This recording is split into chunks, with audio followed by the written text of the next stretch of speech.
and Silas in prison. Once, when we were going to the place of prayer, we were met by a slave girl who had a spirit by which she predicted the future. She earned a great deal of money for her owners by fortune-telling.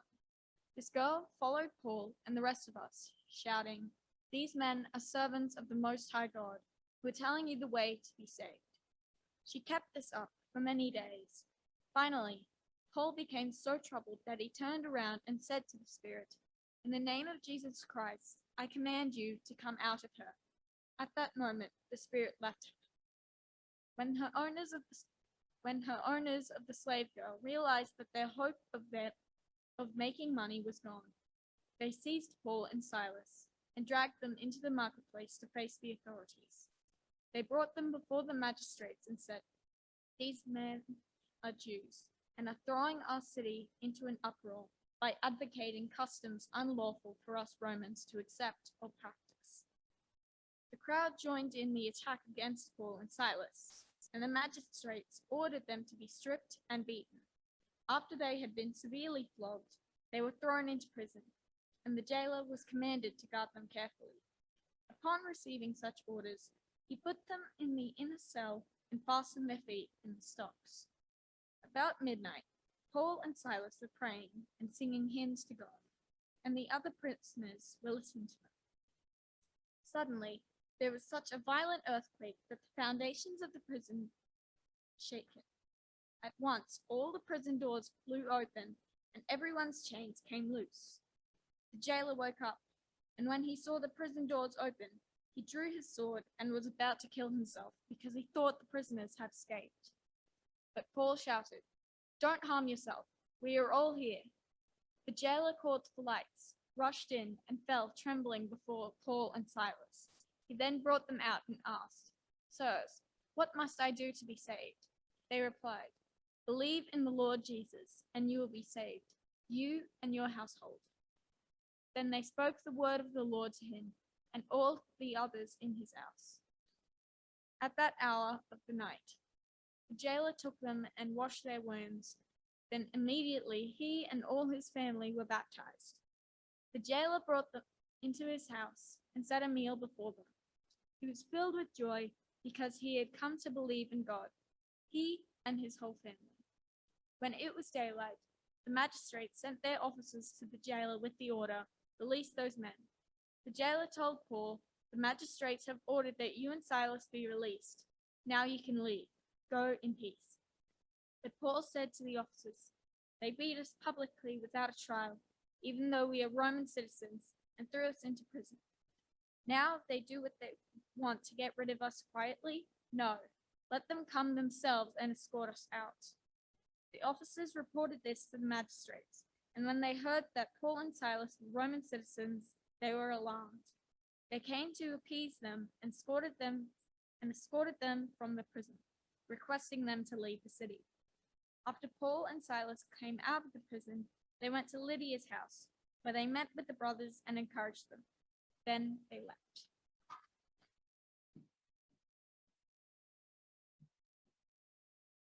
Well, over the last year, we've certainly seen how the craziness of this world can massively interfere, just not in how we live our lives. That's the obvious thing that's interfering with everyone's lives. But as a church, as Christians, it does affect the way we do things, how we go about sharing the gospel, and even how we just do this on any given Sunday. Thank you very much. Just this week, as we talked about a little bit earlier on in our announcements, we've seen just how much confusion we still have to live in with these new rules that we have to abide by, and those same rules then change in almost, by a minute. The restrictions on singing was a particularly weird one, where just until, just up yesterday afternoon, there was basically a rule for churches and not for anyone else. And it was only after a bit of pushback, sort of pointing out the obvious unfairness in all this, that we got an exemption. But as mentioned before, singing with a mask doesn't really help us very much. It's probably a good way to hyperventilate. So we didn't do that. We still stuck with the videos we had planned beforehand. So the exemption, it wasn't really practical.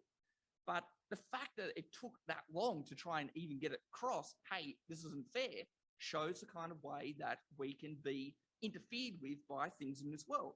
And right or wrong, it doesn't matter what we might think of those certain regulations. It's just the fact is that it does affect us. It affects how we operate as a church. And it means that we are simply in a world where it's these kind of problems that will continuously come up that we have to deal with. And that is just one of them. It's certainly not all the issues that we have to go through to keep operating as a church. We've seen over recent years, long before this pandemic came about, there have been more and more regulations in how we, as Christians, as a church, how we enter schools or other establishments. We've been given more and more regulations in regards to our training and the paperwork needed for every person's role in church. And whilst we don't have this problem yet, because we don't own our own building, but if we did, but the amount of regulations you need to hold to today to have a church is actually unbelievable. Car park spaces, exit lights, or fire doors, extinguishers, and plans and all that. Every bit of electrical equipment has to be checked and labelled and then signed off on. And all these things mentioned so far, they're just some of the procedural things, right? They're the annoying things. It doesn't even get into some of these new measures that we're seeing in other states that are even being now debated in New South Wales in regards to what you can and cannot say to people as a Christian, and even presenting the threat of jail for praying with someone, even if it was by their request. These are the kind of things, laws which are coming into Australia now. And while some of these things that have been mentioned so far, right, we've gone through quite a few of them, while they're not always wrong, I obviously think it's good that we have fire exits labelled. I mean, these aren't bad things, and making sure people are better trained in order to protect other people. It's not wrong, it's not bad. But there is a level in which this kind of stuff does get in the way. The world does interfere in what we're doing, and sometimes it can be an obvious attack on the gospel. Right? Some of these things are not actually for everyone's benefit, especially when there are regulations which are made for church that aren't applied to everyone else. And you can clearly see at times the rules are being made for the purpose in order to damage a church and make it near impossible for it to then grow. And as we just looked at a few moments ago in our focus segment this morning, countries like Hong Kong are very much entering into such a time that is far beyond anything that we ourselves actually have to deal with at the moment. All right, we right now today have the inconvenience of having to wear a mask in order to come to church, or even have to wear a mask for our singers up the front. And they're obviously going to have to soon be wearing masks, so in order not to be identified for even entering a church. They're in a much worse situation. So our society is an inconvenience for us at the moment, but there are other nations out there where living as a Christian, it actually is a daily struggle for survival, right? I mean, these kind of things interfering in how they go about worshiping just make it impossible for them to function. And when these things do happen, even if we're not necessarily seeing them now in a bad way, they're only minor things, it could get worse. But when these things do happen, it does raise the question of what we need to do in order to deal with it. If this is how the world is going to work, if we know it's just going to try and stop us and interfere with God's church from operating, well, how do we deal with these setbacks? Right? When the world is trying to silence us and make it so Christians are either too afraid to live out their faith, or make it so hard that you have to fight the world at every turn, well, what is to be the Christian response to that? Right? How do we trust in God to have a plan for his church in a world that wants to constantly interfere and then ultimately destroy that very church? Well, we actually get an answer to that problem here in our passage today. Because here we see what is a new frontier of the church being formed. And from day one, from the moment this mission trip goes out, it will come under attack from the government, it will come under attack from the people in the city, and it will even come under attack from a demon. And yet we see that the church not only survives all this stuff, but it does it faithfully, thankfully, and it even does it joyfully as well. So there actually is an answer to be seen here in how we can face these setbacks, face these inconveniences, and even face sometimes these even outright attacks by the way the early Christians responded to their own problems, their own situations that was going on back at that time. So as we go through this passage now, just have a think about how not only the world tries to pull God's people down, but also how God's people continue to rise up through this. You know, what is it that gives them this strength? And how can we then act likewise when we're facing our own issues in Australia today? Right? When we have these problems, how should we face them? Those are some of the things to be thinking about as we look at this passage now. But before we get any deeper into looking for these answers to the problems that we face today, how about I just start by praying for some of these things now? Father, we pray now as we look at this passage this morning. We ask that as we think about the troubles faced in the church back then, as well as the troubles we see in our own world today, we ask for your wisdom and your strength to be able to see the big picture and to know in our heart that you're in control, so that when we find ourselves in this fallen world trying to stop your church, we can stand strong against these trials. So we pray now that the message of this passage will speak to us today, and that it will help to shape our minds to be able to see clearly your ways and how we can live faithfully and joyfully for you. Amen. So just like recent weeks, it's important that when we get to this passage here today, that we get a bit of the background that actually brings us up to this point. Because we're in a part of this book where everything is happening very fast, and a lot has happened since just our last sermon. When we get to what is happening here, Paul is actually well into his second mission trip. He's already gone back to Antioch from Jerusalem and that council that we looked at. And from there, from Antioch, he's now set out on yet another trip. And he's already traveled through what is the middle of a place known as Asia Minor, or what is today just known as modern-day Turkey. And he's traveled through, going through this area, he's therefore traveled through his actual hometown of Tarsus. And he's actually gotten right into the end of Asia Minor, Turkey, and therefore the end of what is the continent of Asia. So when we pick up this part of the trip, he's actually now in Europe. And he's made this trip to Europe because whilst he was in a place called Troas, right, a small coastal town, just a quick trip down the road from the very famous city of Troy, after getting all the way to the edge of Asia, in the town of Troas, whilst in this town he receives a vision asking for help. From a little bit earlier in our chapter today, we didn't read this part out, but in verse 9 we read this. During the night, Paul had a vision of a man of Macedonia standing and begging him, "Come over to Macedonia and help us." And what we see here is Paul deciding to do just that, right? He sees a vision and he goes, "I need to go over there." So he sees this man in Macedonia calling to him on what is the other side of the sort of little northern part of the Mediterranean Sea. And he is currently on one side and he's now going to cross over to the other. So this is going to be the first time we read about someone actually taking the gospel outside of the Asian continent. It's been to islands like Cyprus, and we know that it made it through to the southern parts of Africa, down to Ethiopia.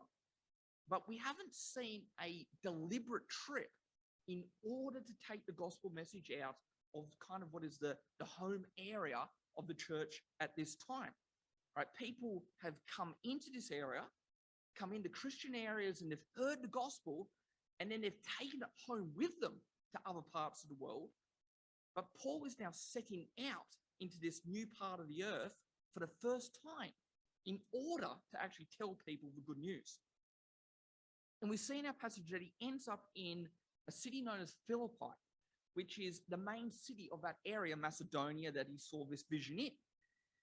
And Macedonia is an area where the Greek Empire started and then once expanded all the way to India. And as we looked at in one of our Explore groups a couple of months ago, it is why the New Testament is all written in Greek, because Greek became the common language as this empire expanded through all these different cultures that were once a part of that vast empire. And this is why this main city is actually called Philippi. There's a reason behind the name of the city. It's named after a man named Philip II, the king of Macedonia. And he was the father of Alexander the Great, who actually expanded out and made this gigantic empire. So this is a very significant history, a very significant city in world history. And it becomes even more significant later on because it's going to become equally important to the Roman Empire, because it's here that a very famous battle was fought out between two main rivals, a man named Octavian, who would then become the very first emperor of Rome, and alongside him, another well-known man, Mark Antony, and they fought together, and they fought in a battle at this place where they would defeat a man named Brutus, the man who was famous for betraying Julius Caesar. So why this is important is because in some ways, this city actually serves as the birthplace of the Roman Empire.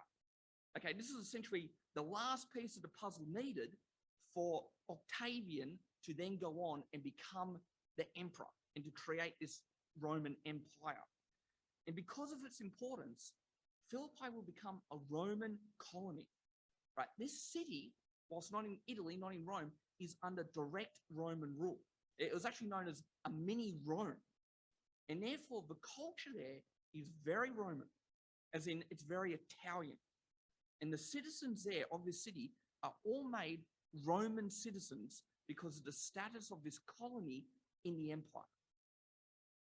And whilst all this history may sound like a bit of unnecessary trivia, it is something that actually comes into play later on in this passage, right? All this history and culture will impact what we're seeing unfold here.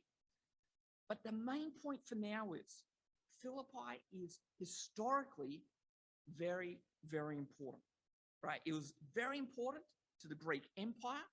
It was at this point of time very important in the Roman Empire. And it's also going to be important for the church as it's going to give it its first foothold in Europe. In fact, we'll see that a letter in the Bible is going to be written to this very church, right? It's where we get that letter known as Philippians from, because from this church, the gospel is going to spread from here. It's going to spread through the rest of Macedonia and through Greece, and that's going to make it take one step closer to Rome. It's going to get it right into the center of the empire.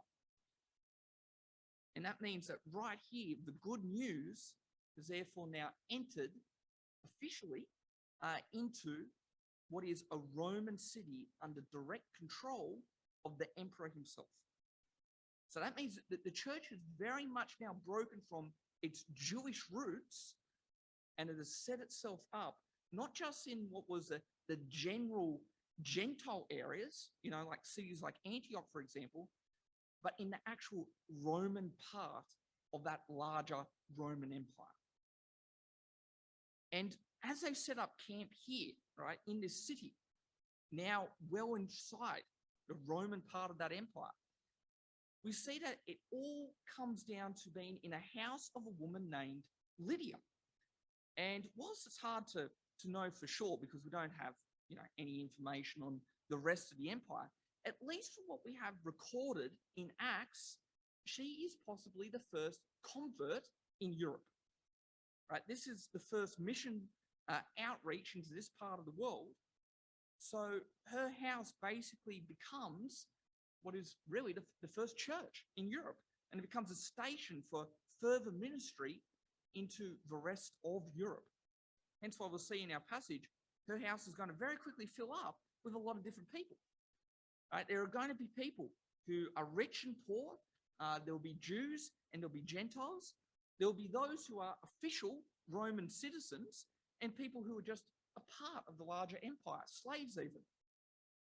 And this obviously continues on from what we have been looking at over the last few weeks.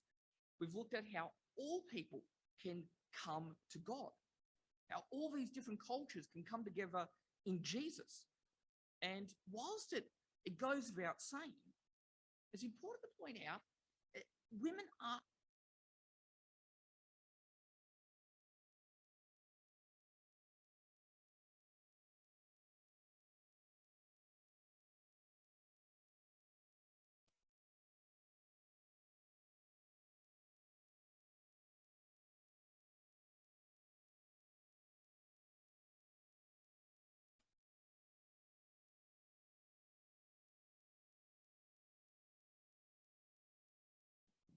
from Lydia's house. Oh, I'm not dead. I don't know how long I was dead for.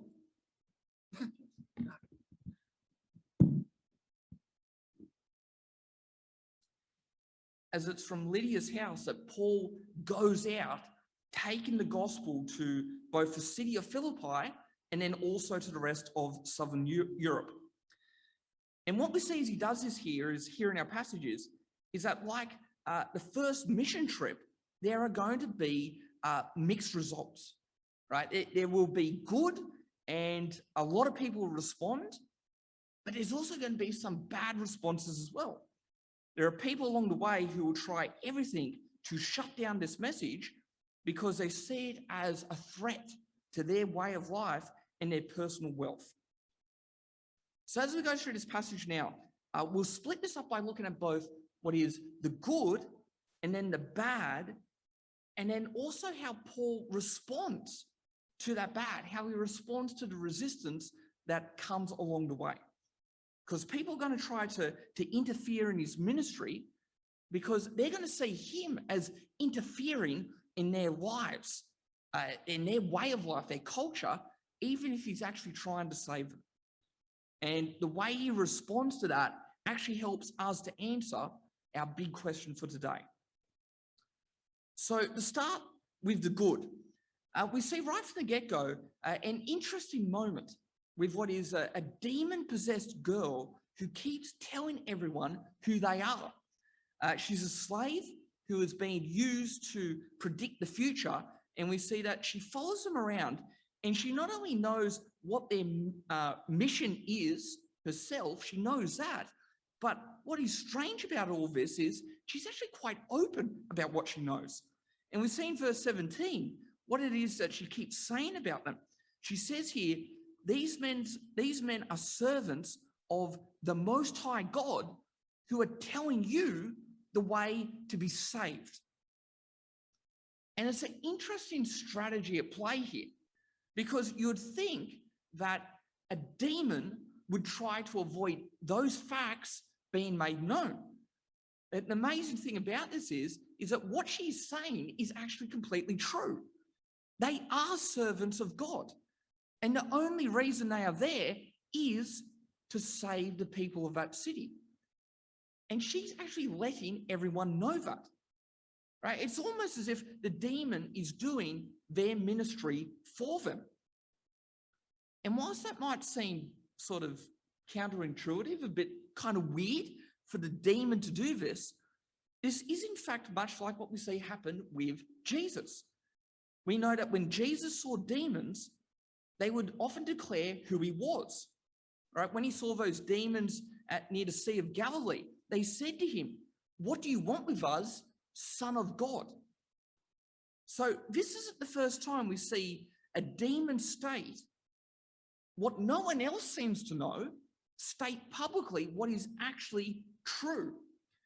And that is because those things that we call demons Well, they actually do know who God is, right? They, in many ways, have a better insight into the world than we do, right? Just like we looked at earlier in this year, or the end of last year, I should say, when Satan was standing before the throne of God in the book of Job.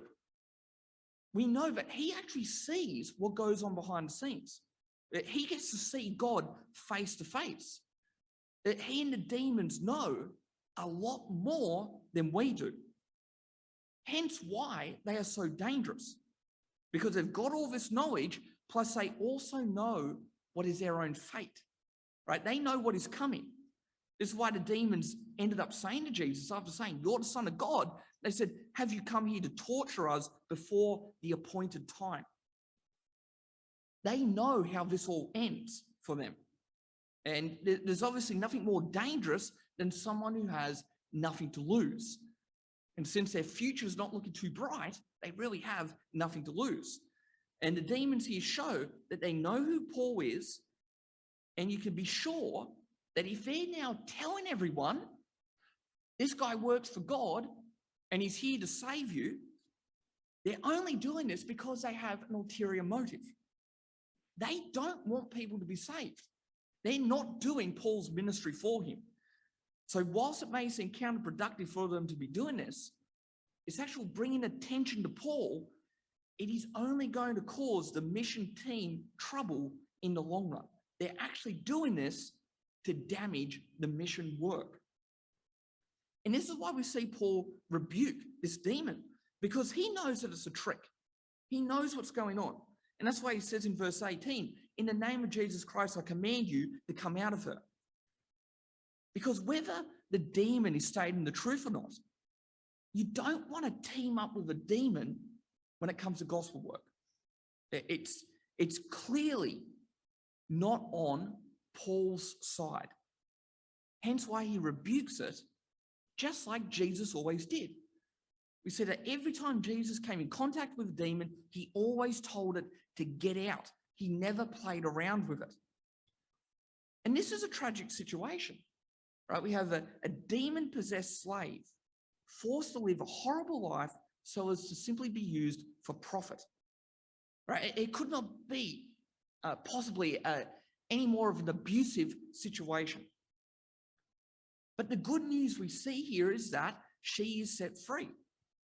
Throughout all the issues, at least some good comes from this. She's finally saved from this evil spirit. And this then causes a chain of events that will only lead to even better things happening. Because after saving this slave, Paul and Silas are then thrown in jail. And that will only lead to more people coming into the church. We see in verse 24, they're thrown into the inner cell. And even within the inner cell where they can't go anywhere, I mean, they're stuck there, they're then put in stocks just to make extra sure that they don't escape. And we'll look at how this all came about in more detail in a moment. But the main point for this section is, right, the good that we see going on here is that in the end, we actually see that this works out well for the church. We see that first God intervenes, and we see this all unfold in verse 26, where a miracle takes place, giving Paul and Silas an easy escape. It says here, suddenly there was such a violent earthquake that the foundations of the prison were shaken. And once all the prison doors flew open and everyone's chains came loose. And after this miraculous thing happens, we see that the jailer, the one guarding them, asks, "Sirs, what must I do to be saved?" Because of all this stuff that's happened with the demon-possessed girl and being thrown in jail, this man then asks how he can be saved, and he gets told to believe in Jesus. And he comes to know Christ. He comes to be saved. And after that, everyone in his household comes to be saved as well. So already, just by being harassed by a demon and thrown in jail, the church has actually started to grow. Here is the second household, along with Lydia's, that will make up the beginnings of the church in Philippi and the first church in Europe.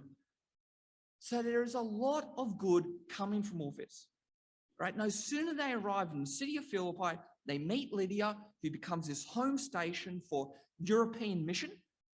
Then this slave girl is set free, and a demon is stopped from continuing its torments. And then the jailer and his entire family come to Christ as well. In fact, even more than that, we see in verse 25 that even whilst they were in jail, right, where they're in the stocks, in the inner cell, that they sung hymns to God, and the other prisoners got to hear all this. They got to hear about Jesus from their own jail cells. So there was ministry happening even from within the jail. So all this actually turns out to be very good, right? This is all very successful so far. And it gives a lesson in how ministry happens. We see here, as we do elsewhere, that every time there's someone or something blocking their way, it only creates other opportunities. That old famous quote from Bell that's often repeated even today: when one door shuts, another opens. It may be worldly wisdom, but that is very much what we constantly see happening through the book of Acts, and we often see happen in ministry in general, even today. And it's what we even see in our own lives as well, as long as we're looking for that open door. When bad things happen, trust in God's plan, don't give up hope. Because it might seem dire, and it certainly would have and should have when they were beaten with rods and thrown in jail. And yet, that is what was needed in order to kick this new church into life and to then grow from there. So from all that bad, good stuff happened. Now, of course, having looked at the good stuff and saying, yeah, okay, it all came from bad, what we need to do now is actually spend a moment that actually looks at the bad, okay? All this bad stuff that then led to the good, because there's a lot of stuff that we can learn from this as well. The problems that we see in this outreach, as Paul and the others find themselves constantly coming into conflict with many different people on this mission. And this, of course, brings us back to that demon-possessed slave. We said that whilst she's been set free from her possession because her owners were using her for money, now that they can't use her to tell the future anymore, she is actually of no use to them. So now they're angry at the ones who have actually helped her, right? They want to get revenge. And we see this unfold starting in verse 19. We see both the real reason why they are mad, as well as the reason that they use in order to get even. It says in verse 19, when our owners realized that their hope of making money was gone, they seized Paul and Silas and dragged them into the marketplace to face the authorities. So there's the actual real reason being stated, right? That's why they are angry. They can't exploit this poor slave anymore, and they'll no longer be able to make money off her. That's why they're doing this. But then in verse 20, we then see the excuse that they bring to get Paul and the others into trouble. It says here, they brought them before the magistrates and said, these men are Jews and are throwing our city into uproar by advocating customs unlawful for us Romans to accept or practice. The reason given to the officials is nothing to do with the actual reason they're angry. The real reason is because it's all about money. Their golden goose has just been set free. But they're going to use the pride and nationalism of the city in order to get revenge. Paul and Silas have in fact done nothing wrong. So the slave owners are having to find some other excuse to get something bad to happen to them. Because as we looked at the start, when we talked about how this city, Philippi, how it's a Roman colony, mini Rome, as it was known, and played such an important part in the formation of the empire and was under direct rule of the emperor. All that was looked at for the reasons we're looking at now. Because when we consider the way the people of that city viewed themselves, and therefore the way that they looked down at other cultures, then the accusations made here are actually hitting a very sensitive place. Those accusations, again, these men are Jews and they're throwing our city in the uproar by advocating customs unlawful for us Romans to accept or practice. They're going to use what is the pride of the city by making this a cultural and even a racial issue. And we know that because we see here, Paul and Silas get arrested and they get beaten. In verse 22, it says how they're stripped and beaten with rods and then thrown into jail. But we also know that there were more than just these two on the mission team. We see here that Timothy doesn't get this treatment. And we know that Luke, who is there because he's the one writing about all this stuff, well, he gets left alone as well. They don't get thrown into jail. They don't get beaten. And this is because Timothy's dad is Greek and Luke is also Greek. And Philippi is obviously a Greek city. So only the Jews are arrested. The slave owners are manipulating the ethnic racial hatred and the pride of the Greeks, the Romans in this city in order to get their revenge. And how much that demon is playing in all this is kind of hard to tell. But it does seem to be a crafty strategy at work here. Because it's almost as if that whole, these men are servants of the Most High God who are telling you the way to be saved. It's almost as if this was nothing more than to bring attention to the fact that Jews, with their Jewish religion and customs, have entered into this Roman city, which would then get the fuel ready to be ignited once the accusation was made that the Roman culture was at risk from them. The demon has set everything up, so when that accusation's made, people are aware, oh yeah, these Jews have entered into our Roman city. And this all results in the first time Paul is officially arrested. And we know that he's had problems before, as some of us looked at in Bible study a few weeks ago now. Just after becoming a Christian, he then had to escape out of Damascus because the governor put guards out looking for him. But this is actually a different situation. Here he's coming into conflict with the empire itself, right? This is a whole different thing. This is not just him upsetting a few of the local Jews. He is now in what is a proud colony of Rome. It's got importance, and his message is essentially considered pollution to that city. They don't want to hear any Jewish beliefs. So they beat him, throw him in jail in order to silence him. So whilst this first stage of the expansion into Europe, whilst it's got all these upsides, right? We looked at all the good that comes from it. There is a serious fight going on in all this. There's a lot of agendas at play trying to stop this church from happening. And it's a message to us today that taking the gospel out, it comes at a cost. Paul and his companions are interfering in the Roman way of life, so they will in turn interfere with the gospel work and they'll try to take him down.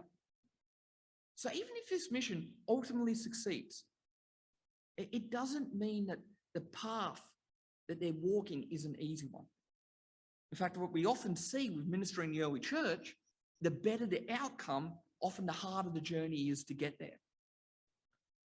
Which is why it's therefore important to spend a minute looking at the way Paul responded in this situation. We've looked at how good came from all this, despite how rough it got. But we see that Paul and Silas continue to have ultimate trust that all this was for God's plan for his church. One of the most obvious ways we see this faith at play is that despite all that's going on, as mentioned a bit earlier, they spent their night in jail singing hymns. I don't know if I'd be in such good spirits having been beaten and thrown into jail without a trial. But we see here from them, there's no panic. There's no wondering where God is, asking how all this could be happening. Now, I can certainly think of times in my own life when things have gotten hard, especially, when you're doing something for the church and you're thinking, hey, God, give me a break. Just make this work. Why make it harder than it has to be? It's easy to get defeatist when things get tough and wonder why things are just not working out if God is in control of everything. But we see that Paul does not have any such thoughts. And it's not as if he's not aware of the situation that he's in, or he's having some kind of overconfidence in how things are going to work out. Only back in chapter 14, just a couple of chapters before this, we see back there that he was stoned and left for dead during one of his missions. So he knows just how dangerous this all is. And he knows that Christians do get killed, that they don't all get miraculously saved when they're thrown into jail.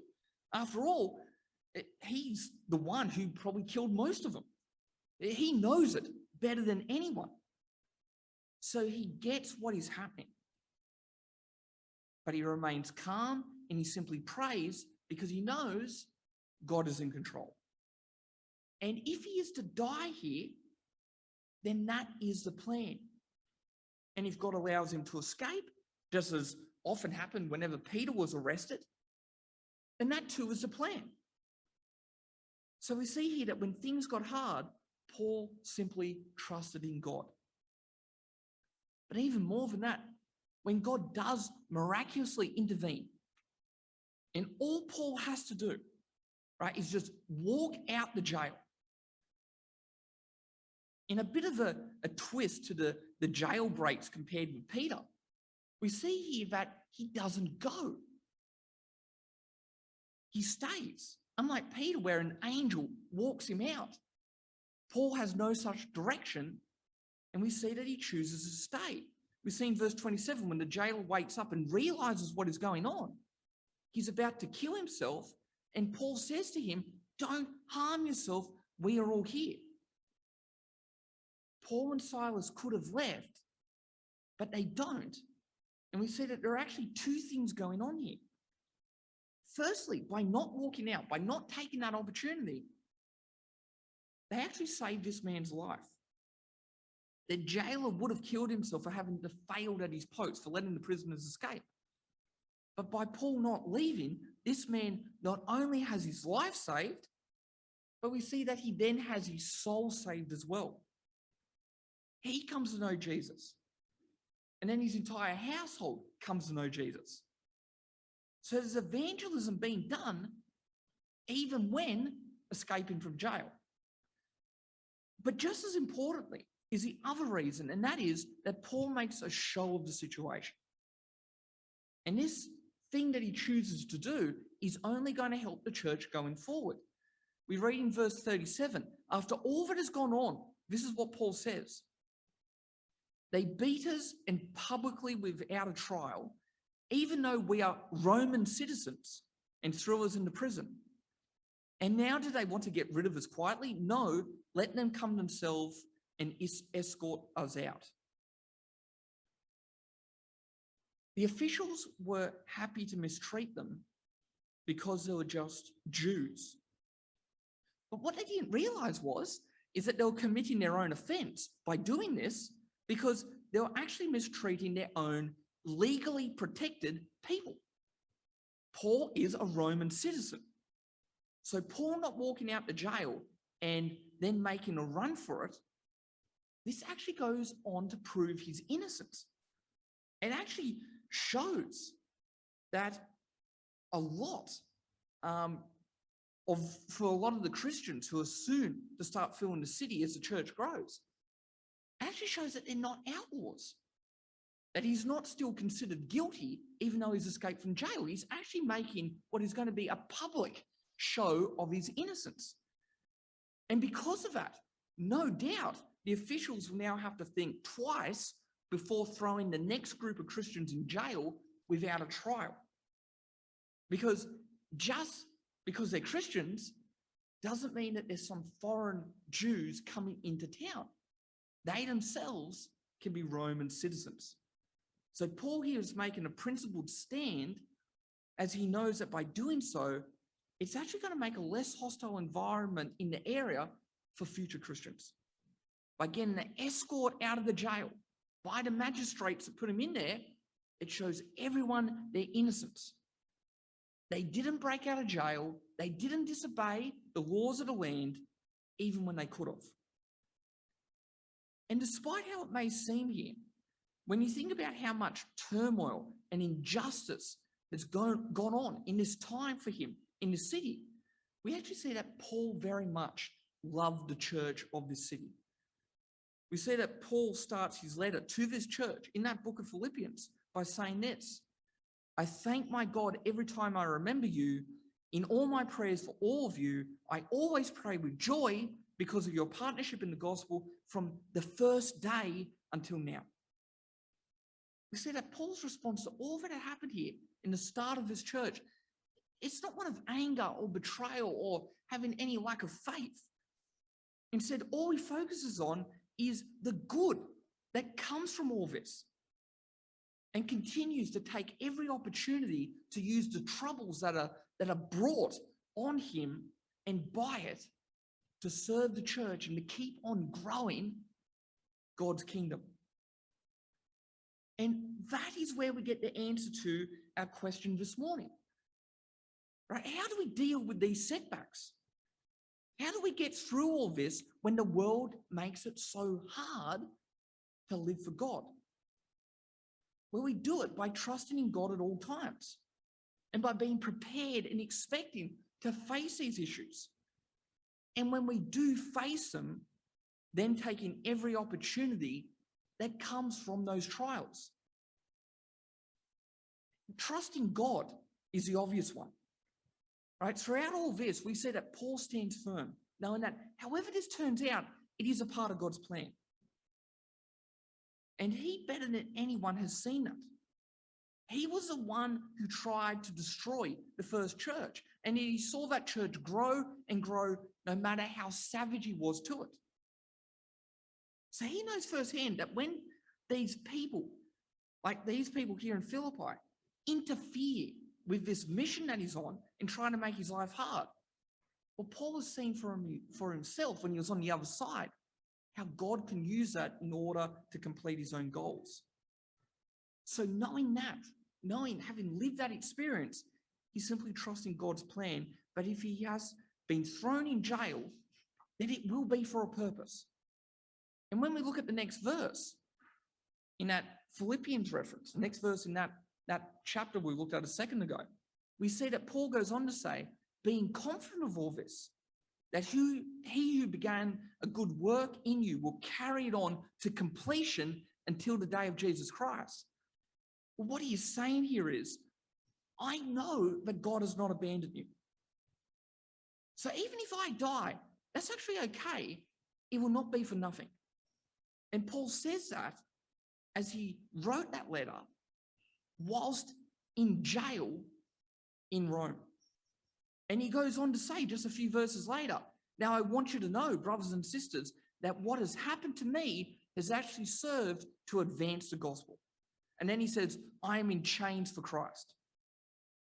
Even as he goes about writing to the Philippian church after our passage here, he's actually in a worse situation than what we have seen this morning, but he still then keeps on trusting in God through all that. So it is actually clear to us what we must do. When we're facing the same kind of trials, we must have that same trust in God through all of it, because God does have a plan.